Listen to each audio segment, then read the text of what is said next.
అలానే ఫ్యామిలీ సంబంధించిన నలుగురు ఉన్నారు సార్. అంటే పవన్ కుమార్ రెడ్డి, తర్వాత ఆదిలక్ష్మి, మొత్తం నలుగురికి రిజర్వ్ పెన్షన్ వస్తుంది సార్.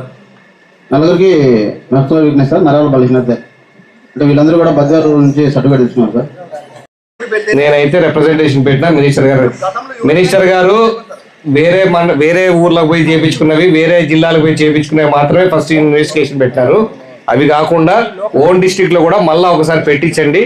రియల్ గా వీక్నెస్ ఉన్నాయంటే మనం కన్సిడర్ చేస్తారు. ఎవరు లేకుండా లేనేటివి ఇక్కడ లోకల్ కూడా దొంగ. ఇప్పుడు బద్వేల్ది లోకలే కదా, అవుట్ ఆఫ్ ది డిస్ట్రిక్ట్ కాదు కదా. ఇప్పుడు అఫీషియల్గా వచ్చింది ఓన్లీ అవుట్ ఆఫ్ డిస్ట్రిక్ట్. ఇది కన్సిడర్ చేసి మళ్ళీ రిక్వెస్ట్ ఇవ్వడం జరిగింది. దాని మీద కూడా ప్లాన్ చేస్తారు. కంపల్సరీ తప్పుడు ఉన్నాయని తీపిచ్చేస్తారు. అదే డివైడ్ సింగిల్ పర్సన్ రాదు కదా రేషన్ కార్డు. ఒంటరి మహిళ కంటే రేషన్ కార్డు లేకపోయినా వస్తుంది అంటున్నారు. అట్లేం కాదు, కొడుకు ఆయన, ఇంకో కొడుకు అమ్మ.